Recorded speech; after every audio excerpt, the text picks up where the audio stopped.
Hi everybody, welcome to the very first edition of MFN Star of the Month, in which I, J. Dylan Morgan, will take a look into a specific actor, actress, or really anyone involved in the motion picture industry of the past or present, and will basically do a short mini biography of their life, early career, and current career, and so forth. Movies are a huge reason why I am on YouTube and why Karsten is on YouTube and why this channel even exists. So I think it's very important to give credit where credit deserves to be given. And no one on this planet deserves more credit than our first item of interest, Mr. Kirk Douglas.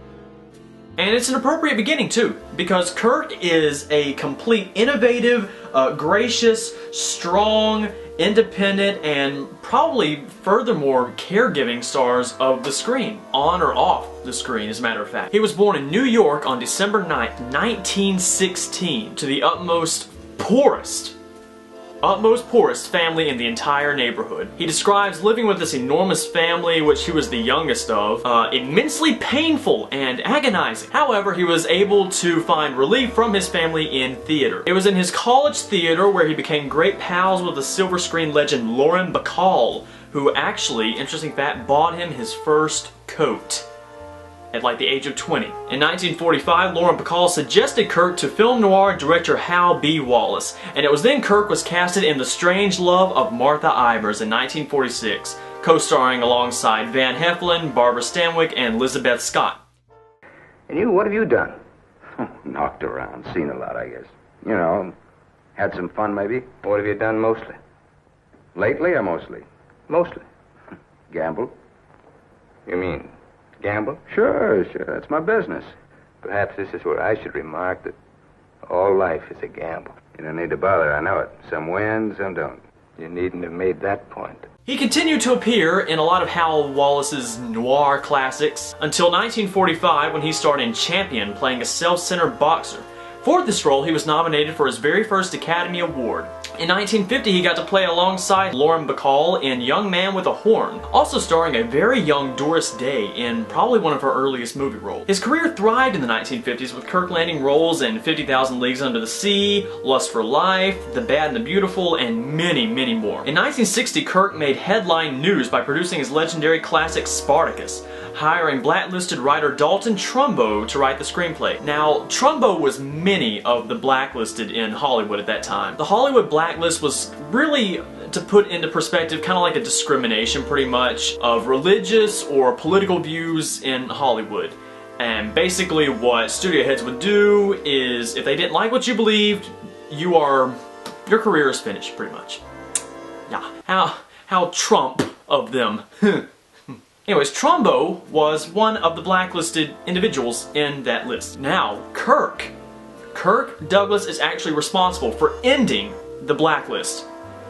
Cross my heart. After this, he founded his own studio called Brenna Productions, named after his mother. Therefore, his movies would not have to be dragged under the scum of a big-name studio head, but rather a big-chinned studio head. Douglas teamed up with Burt Lancaster in many movies, including I Walk Alone, 7 Days in May, Tough Guys, among others. In 1991, Kirk was involved in a very serious helicopter crash in which he was the only survivor. Because of this, he was able to turn around his spiritual life, and he found relief in Jewish teachings. He writes about these life-changing decisions in many of his books. In 1996, disaster struck again, sadly, in January of that year, when he suffered a serious stroke, paralyzing the left side of his face. The stroke was so bad, doctors believed that he would never be able to speak again, and his voice would practically be gone. Or so they said. 2 months later, the Academy of Motion Picture Arts and Sciences honored Kirk Douglas for his achievements in film. This is March of 1996, and this is what he had to say with his voice that should have been, quote, gone. Take a look.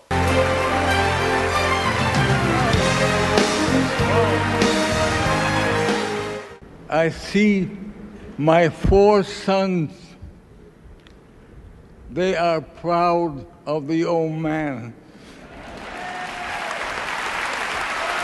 And tonight, I love all of you, and I thank all of you for 50 wonderful years. Thank you. Thank you. Thank you. Yeah, not too shabby. Especially, you know, when you're having an unauthorized voice. Kirk has somewhat retired from filmmaking, but not from the public eye, definitely. He's made some speaking appearances with notable social functions and especially charities. He even made an appearance at the 2011 Oscars alongside, you know, you remember James Franco, you remember? Yeah. You know, if he weren't so stoned, maybe he would be able to comprehend how much of a treasure that was to work alongside a 95-year-old Kirk Douglas. Hey, Kirk recently turned 99 years old on December 9th. Wow. And what did he do to celebrate? He donated $5 million to a Los Angeles charity for children's cancer research on behalf of he and his wife, Anne, who, by the way, have been married for over 60 years. Oh yeah, and by the way, remember the video that I just showed you of Kirk accepting an honorary Oscar?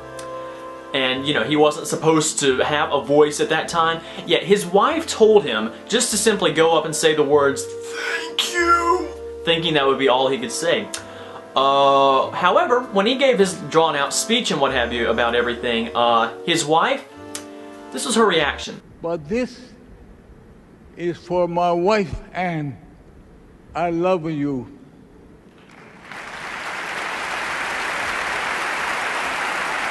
And never have I seen anyone so proud of a single most human being in my entire life.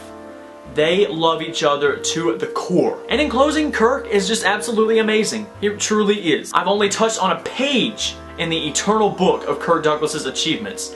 Many, many, many films, over 50 that I would not be able to name, and he is one of my personal favorites. Overall personal favorites. I look up to this man. Everything he has achieved, I get enlightenment learning more and more about him. I love that he's still in the public eye at the age of 99. And just furthermore, I can just thank Kirk Douglas for standing up to the Hollywood blacklist, standing up to what the studio heads believed at the time, and eliminating such torment of the blacklist. And just what can I do? I don't think there are words that can describe what Kirk Douglas has done. So in closing, I simply say, thank you, Kirk Douglas. Thank you, thank you, thank you so much. A link to Kirk Douglas's full Oscars 1996 Academy honorary speech will be in the description box below. And let's see. The Strange Love of Martha Ivers, his first film, is in the public domain. I'm going to put a link down there below. You can probably watch it. Just try it. It's an amazing film for a first role. It's amazing. I do suggest that you please watch some of it with Kirk, where he's able to test out his abilities as a character actor, even in his first movie. It's very impressive. Thank you all for watching the very first edition of the MFN Star of the Month series, and stay tuned for January when we will be honoring Miss Olivia de Havilland, who also recently turned 99 years old. But we'll save that for January. Thank you once again for watching, and remember, even though they may be shadows on screen, they mean so much more than that. From MFN, I am J. Dylan Morgan, signing off.